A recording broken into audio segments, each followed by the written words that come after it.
I'm Ken Ward, and with me today are the two ministers of Knowing I Am, Allison Dawson. Hi, Ken. And Matt Milling. Hello. And we want to tell you what this is all about. And to begin with, talk about who can benefit from this site and what we're trying to achieve. The short answer, Ken, this site is for anybody. If somebody is looking for answers about what this life is all about, or if they have answers and are not happy with them, if somebody just wants to make sure that the answers they have are right, because these are very important questions. What is life about? Where we come from? Where are we going? We really owe it to ourselves to really find the truth. So really, anybody could learn or gain something from this site. That's our goal. Absolutely. And so we want to present what we've discovered through our research, because we feel like that whatever your worldview, you should have a basis for that truth. Everybody should have a truth about the world that we live in. We wanted to make sure that this site's user-friendly enough for everybody to have a logical order, that what they're looking at makes sense to them, and it's easy to navigate through, that they have it on the go when they have time, however it works for their schedule. They don't have to take time out of their day to be able to access any of this information. All of us here have different stories in our lives and where we come from and different backgrounds, different families. We all have different things we deal with in our life. I was raised in a family that didn't go to church by the time I was a little kid. And then I had an experience with God when I was a young boy. Our friend shared Christ with me and Ken, and I accepted Christ. And then my life went to hell for about 10 years. But then I hit a point in my life where I totally surrendered to the will of God. Not long after that, got married, living in the Bible Belt. I need to be in church, started going to churches, did various churches and did the church scene for 10, 12 years. But even then, in 1 month, I had Jehovah's Witness and Mormon coming to our house at one point. And even though I had all this history of God stuff and Christianity, I remember thinking, I don't know why I believe what I believe, because they were tearing me up. I realized,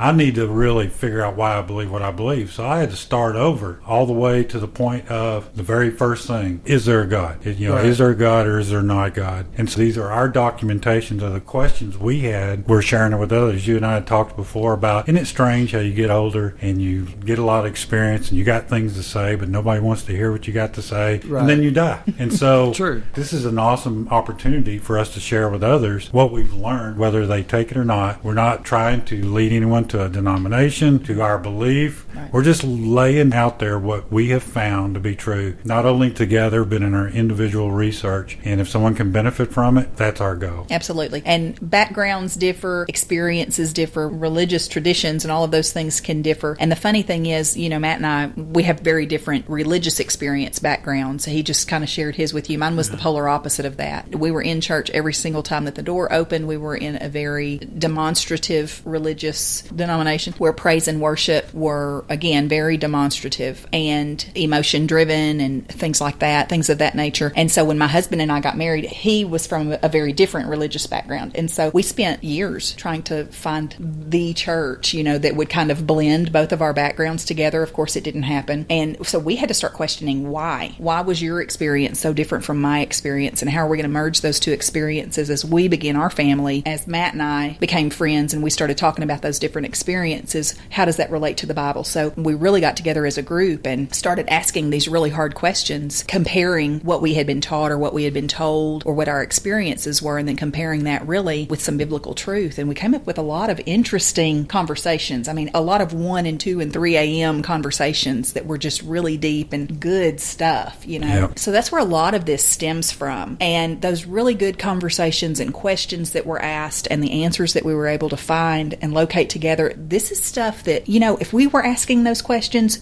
somebody else out there is. Right. I was sitting here with the question, someone's listening to this and they may be thinking, so what's any different about this from any other person on TV, on the internet, anything else that I might hear? And the thing is, we're not asking anything from anyone.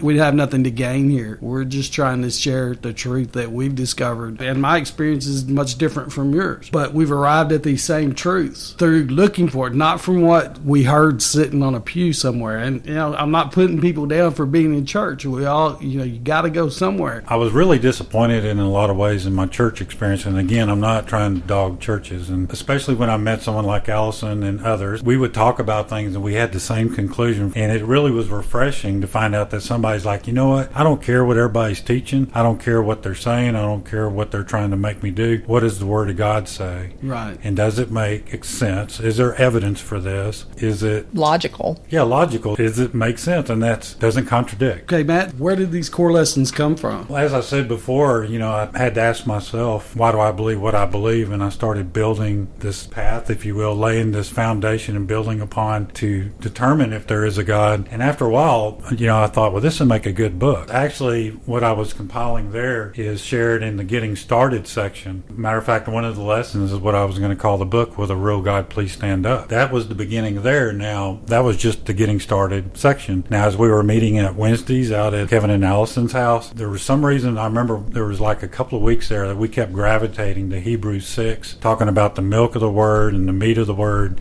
I had taught Sunday school, and I'm not one to follow curriculums, like go to the Christian bookstore and buy a curriculum. Right. And things started to fall into place. These are the basics people need to know. And then it became clear as I finished out these lessons, going through the rest of Hebrews to get the meat lessons, there was some consistency. 22 lessons came together. Right. And we absolutely wanted to answer, beginning with the simplest question, is there even a God? You start at the very beginning and logically work your way through. I mean, people are people. We all have questions, and we all want to know what, why, when, where, how. It's just innate. We're people. So building logically through those questions and finding the answers, walking through what that means, what that looks like in your life. How do those things impact our everyday life? So we started with the baby steps. We called it the milk section. And then when people grow, you move from milk to baby food and then to meat and things like that. So that's kind of where that came from, the milk and the meat sections. And that's how we worked our way through the intensity of the questions that we would answer. Matt, what about the format of the website? Why did you decide to take this approach? Again, it's a process that started about 2012, and we got into the ministry. Actually, Allison started the ministry. It kind of evolved as we went because we weren't really clear of the direction. We knew we wanted to teach, wanted to edify, wanted to help people locally. As far as the site goes, it just kind of worked that way over time. One thing that Allison and I agree is that there's a lack of people teaching the truth out there. Right. Amen. I listen to a Christian radio station. You hear it over and over again about the church has let down the society. But I would agree that a lot of stuff people need to know